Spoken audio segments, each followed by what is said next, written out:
안녕하세요. 반갑습니다. 레오입니다. 최근에 많은 분들이 전세를 구할 때 너무 궁금한 게 많다, 이런 말씀들을 많이 하시더라고요. 특히 사회 초년생들이 막막하다, 뭐 어디서부터 뭘 어떻게 구해야 되는지 잘 모르겠다.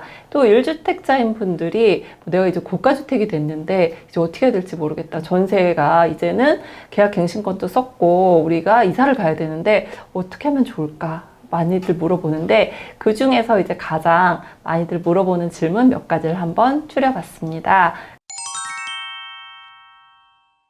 사전 계약하기 전에 꼭 확인을 하셔야 되는 부분이에요. 임대인이 계약 다 하고 나서 나는 동의 안 할 거야, 이렇게 됐는데 내가 소득이 없어, 이러면 정말 난감하거든요. 그래서 우리가 임대인이 동의가 필요한 전세대출이 있고요, 동의가 필요 없는 전세대출이 있어요. 동의가 필요 없는 전세대출 같은 경우는 소득의 3.35배방 가능한 주택금융공사 보증서만 이용을 하셔야 돼요. 그런데 내가 지금 현재 무직이에요. 그러면 전세대출 안 되나요? 안 되는 건 아니에요. 근데 반드시 임대인의 동의가 필요한 상황인 거죠. 그래서 일단 본인을 먼저 파악을 하셔야 되는 거예요. 계약자가 소득이 있으면 주택금융공사 보증서로 대출이 가능하니까 뭐 임대인의 동의가 없어도 큰 문제가 없고요. 만약에 내가 소득이 없다, 이러면 반드시 임대인의 동의가 있어야 되거든요. 그래서 만약에 임대인의 동의를 안 해주겠다라고 하면 그 집은 계약을 하면 안 되겠죠.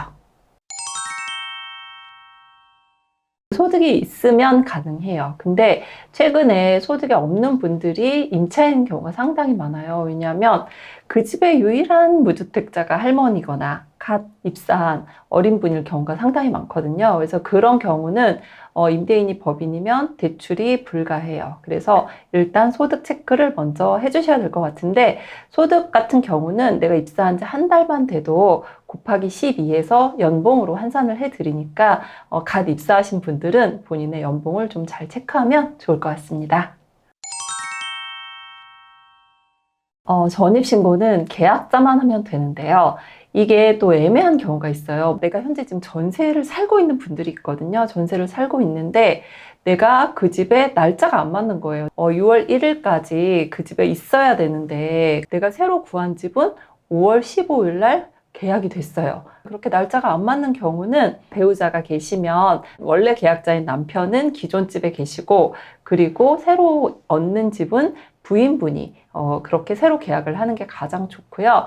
그리고 전입신고는 계약자 본인만 하시면 돼요. 전세대출 받는 분만 하면 되는데, 사실 전세대출을 받지 않더라도 전세 계약에서는 가장 중요한 게 전입신고예요. 경매까지 가는 집이 요즘 최근에 많지는 않지만 내가 혹시라도 이 집이 경매로 넘어간다 이럴 때 최우선적으로 배당을 받을 수 있으려면 선순위 전입자가 돼야 되거든요. 그래서 내가 잔금을 치르자마자 얼른 주민센터에 가서 전입신고를 하는 게 가장 중요하다. 계약자 본인만 하면 된다라고 생각하면 됩니다. 서울 수도권에 있는 전 지역은 투기 지역, 투기 과열지구, 그리고 조정 지역으로 다 묶여 있어요. 그런데 집값이 너무 상승을 하니까 집을 하나 사놓고 싶다, 이런 분들이 많아요. 현재 나는 잠깐 돈이 없으니까 일단 전세로 거주를 하다가 전세 만기 2년이 끝나면 전세 끼고 사놓은 집에 입주를 하고 싶다, 그렇게 생각하는 분들이 상당히 많은데 이 규정 때문에 집을 못 사는 거예요. 주거 사다리라는 제도가 있기는 한데 이 제도 자체가 좀 상당히 복잡해서 좀 많은 시간을 할애를 해야 되니까 다음 시간에 그거는 말씀을 드리겠는데, 규정상 우리는 3억 초과의 아파트를 매수할 수 없어요. 투기 과열 지구에서는. 그래서 만약에 사고 싶으면 전세 대출을 상환하고 그리고 나서 매수를 하셔야 된다라고 생각하면 됩니다. 우리가 전세 대출을 받을 때 가장 먼저 체크를 해야 되는 부분 중에 하나가 주택수예요. 내가 집이 몇 개인지. 사실 무주택자들을 위해서 만든 제도라고 생각을 하면 되는 게 전세 대출이잖아요. 예전에는 사실 다주택자에도 다 전세 대출이 가능했어요. 근데 이제 규제가 점점 강화가 되면서 현재는 무주택자와 그리고 1주택자까지만 전세대출이 가능한데, 그럼 여기서 분양권은 주택인가요? 주택담보대출을 받을 때는 분양권이 주택수 포함이에요. 하지만 전세대출을 받을 때는 분양권은 주택수에 들어가지 않아요. 왜냐하면 분양권이라는 거는 어떤 거예요? 지금 짓고 있는 아파트예요. 내 집이지만 들어갈 수가 없는데 그럼 어떻게 해야 돼요? 어떻게 뭐 전세집에 구해서 들어가야 되니까 그거는 가능한 상황이에요. 그래서 분양권은 10개가 있어도 가능하고요. 여기서 또 한 가지 우리가 입주권이라는 게 있어요. 또 마찬가지거든요. 입주권은 내가 원래 이제 갖고 있던 집이 너무 연한이 오래됐거나 해서 재개발, 재건축에 들어가면 입주권으로 바뀌게 되거든요. 입주권은 역시 어떻게 해요? 여기 무너뜨려야 되는 그런 집들이에요. 그런 경우 역시 우리가 전세대출은 가능하니까 전세대출 받을 때는 조금 편하게 분양권, 입주권은 잊으셔도 된다라고 생각하시면 되세요. 1주택자도 전세대출이 가능한데 무조건 1주택자가 다 전세대출이 되는 건 아니고요. 9억 원 이하의 집을 소유한 그런 1주택자만 가능하게 되어 있는데 물론 대출 한도는 다 차등 적용을 하게 되어 있어요. 우리가 전세대출은 일반적으로 세 종류가 있다라고 말씀을 드리거든요. 그래서 주택금융공사 보증서, 그다음에 주택도시보증공사 보증서, 그리고 서울보증 보증서에 따라서 우리 대출 한도가 다르거든요. 최대 대출이 나오는 80%가 나오면 좋겠지만 1주택자는 최대 3억까지만 서울보증으로 가능하고요. 도시보증 같은 경우는 최대 2억까지만 가능하다라고 생각을 하면 되니까 그에 맞게 예산을 세우시는 게 좋으실 겁니다. 주택담보대출 같은 경우는 6개월 이내에 처분 조건으로 1주택자인 경우에 담보대출이 가능해요. 근데 전세대출은 6개월 내 이런 거 없고요. 당일날 처분을 하셔야 돼요. 그래서 우리가 전세대출을 받는 날이 7월 1일이다. 이러면 7월 1일 날 매도한 집이어야 되거든요. 그래서 저희가 미리 매도계약서랑 그리고 은행에서는 입금증 이런 거를 다 받아서 확인을 하고요.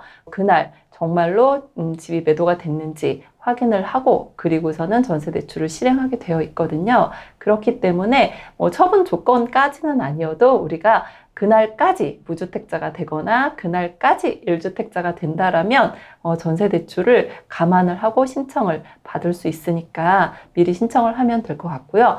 전세대출을 받은 다음에 모든 서류는 다 보완을 해주셔야겠죠. 그리고 전세대출이 이제 실행되기 전에 우리가 신청 접수증을 요구하는 경우도 있어요. 그래서 어찌됐든 그날까지는 집이 매도가 돼야 되니까 최종 조건만 맞춰주시면 되세요. 요즘 집값이 많이 올라가지고요. 내가 사실 전세대출을 받을 때는 나의 소유했던 집이 7억짜리였는데 만약에 상승을 해가지고 지금 현재 9억이 초과됐다. 그러면 만기까지는 사용을 할 수는 있어요. 하지만 만기 때 연장이 안 되는 경우도 있어요. 그런데 또 이분이 언제 주택을 구입하셨는지, 언제 대출을 받으셨는지 상황에 따라서 또 연장이 가능한 분들도 있어요. 한 번에 한해서. 물론 그 해당 은행에서만 연장이 되는 거고요. 그런 경우는 전세 대출을 사용하고 있는 은행에다가 내가 연장이 되는 사람인지 아닌지를 한번 확인을 하는 게 좋고요. 사실 전세 대출 같은 경우는 대환이 가능해요. 우리가 만기가 끝나고 나면 대부분 그냥 해당 은행에서 아무 생각 없이 연장하시는 분들이 참 많이 계세요. 그런데 내가 하필이면 그 연장한 은행이 가장 비싼 금리일 수도 있거든요. 작년에 2%대였던 금리가 지금 현재 전세대출 같은 경우에는 3%대 거의 중후반까지 가고 있거든요. 그래서 내가 만기 때 연장을 해야만 하는 사람들은 연장을 하면 되고요. 대환도 가능하고 다른 은행에서도 얼마든지 전세대출이 나온다. 이런 분들은 한 번쯤 은행을 바꾸는 것도 여러분들의 돈을 아끼는 방법입니다. 위반 건축물인 거를 확인을 하는 방법은 건축물 대장을 띄워보면 알 수 있는데요. 위반 건축물인 거를 공인중개사 분들께서 다 안내를 해주세요. 위반 건축물인 경우에 만약에 해당 호수가 위반이다. 이러면 불가하고요. 그냥 건물 전체에 위반이었는데 내 호수는 아니다. 이러면 가능한 경우가 많기 때문에 일단 내 호수인지 아닌지 먼저 파악을 해 주시면 좋을 것 같고요. 사전에 우리가 전세 대출을 받기 전에 뭐 몇 가지 파악을 해야 되는 중요한 부분들이 있는데 그 중에 하나가 물건지의 위반 건축물인지는 꼭 확인을 해 주셔야 됩니다.